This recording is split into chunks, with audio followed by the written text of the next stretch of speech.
Perkenalkan, nama saya Rizky Akbar dari Prodi PGSD Rombel C. Di sini saya akan mempresentasikan tentang kesenjangan ekonomi, keadilan di tengah kesenjangan ekonomi. Di zaman sekarang, kesenjangan ekonomi semakin meluas karena adanya ketidakadilan yang terjadi pada masyarakat yang tertindas atau tersingkirkan. Faktor utama yang menyebabkan ketidakadilan ini adalah pengaruh dari ekonomi. Di satu sisi, sekelompok orang yang memiliki ekonomi yang baik akan mendapatkan pelayanan pendidikan, kesehatan, maupun layanan pribadi. Semua itu terjadi karena pengaruh uang atau ekonomi yang baik. Sementara itu, di sisi lain, sekelompok orang yang tergolong miskin atau orang-orang yang tersingkirkan tidak akan mendapatkan layanan yang baik dalam bentuk pendidikan, kesehatan, maupun layanan pribadi. Mereka harus merasakan ketidakadilan yang terjadi pada mereka hanya karena uang. Dengan demikian, pemerintah harus berupaya menciptakan lapangan pekerjaan bagi masyarakat agar tingkat pengangguran tidak meluas. Selain itu, pemerintah juga menyediakan layanan pendidikan, kesehatan kepada semua orang secara adil tanpa melihat latar belakang ekonominya. Selanjutnya, materi yang pertama yaitu dampak disrupsi ekonomi digital terhadap kesenjangan ekonomi dan ketidakadilan sosial. Yang pertama, kesenjangan digital dan kesenjangan ekonomi.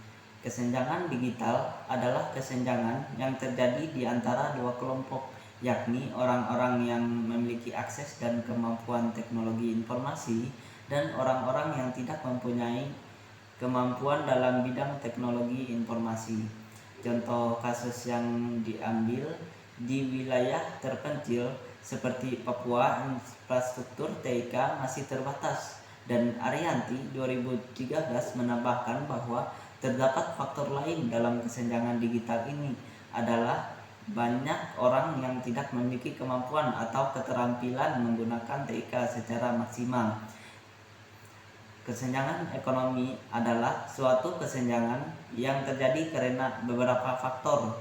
Yang pertama adalah adanya keterbatasan atau tidak meratanya infrastruktur TIK yang menjadi faktor utama penyebab kesenjangan ini. Sebaiknya pemerintah harus mengambil keputusan tindakan yang cepat untuk mengatasi hal tersebut agar orang-orang yang terdisrupsi itu dapat cepat terselamatkan. Salah satu caranya adalah dengan membangun infrastruktur TK yang memadai di wilayah daerah terpencil yang masih dikategorikan infrastruktur TK-nya masih minim sehingga semua orang dapat memiliki akses terhadap teknologi secara merata. Selanjutnya, yang kedua, margin yang lebih rendah saat transisi. Di era digital, semua bisnis akan berpindah dari bentuk fisik ke bentuk digital. Perpindahan bisnis tersebut memanglah sangat berisiko. Contoh kasusnya yang bisa kita ambil dari tantangan ini adalah perusahaan koran. Mereka harus berpindah ke digital, sedangkan koran adalah salah satu media berita yang bisa dinikmati secara fisik. Namun, jika bisnis koran tersebut berpindah ke digital, tentunya mereka akan terdisrupsi dan akan kesulitan mendapatkan keuntungan.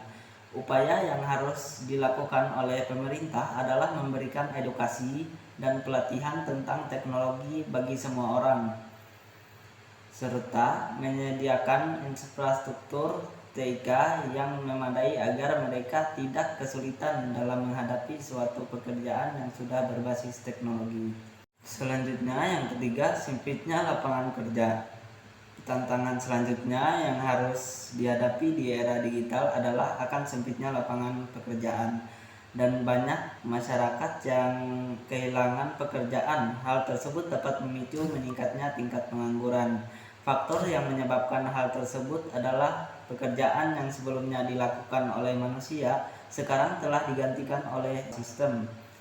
Contoh kasus di zaman sekarang Banyak pekerjaan yang sebelumnya dilakukan oleh manusia sekarang telah digantikan oleh AI seperti supir, kasir, penerjemah, layanan pelanggan, dan dokter. Selanjutnya yang keempat, cepatnya perubahan yang tidak dapat dihindari. Di era disrupsi ini, pekerjaan atau hal lainnya sudah menggunakan digital. Banyak orang yang mengaku kelelahan karena pekerjaan teknologi yang begitu cepat. Orang-orang yang mencoba mengikuti perubahan ini harus bisa menciptakan inovasi terbaru dan harus bisa beradaptasi dengan perubahan tersebut. Jadi kita harus bisa mengikuti perkembangan teknologi dan mampu menyesuaikan diri. Orang-orang di zaman sekarang tidak bisa menghindari dari yang namanya disrupsi. Selanjutnya yang kelima, terjadinya konflik antar pihak yang terdisrupsi dengan pihak yang mengakui perkembangan. Di era digital sekarang, teknologi berkembang dengan sangat pesat. Bahkan di era digital sekarang, hampir semua pekerjaan sudah menggunakan teknologi. Banyak pihak yang masih cenderung menolak terhadap perkembangan teknologi, tetapi ada juga pihak yang sudah mengakui dan menerima perkembangan itu. Faktanya, sering kali terjadi konflik antara dua belah pihak. Namun, pihak yang tidak mengakui perkembangan tentunya akan mengalami disrupsi. Sekian materi yang dapat saya sampaikan. Saya ucapkan terima kasih.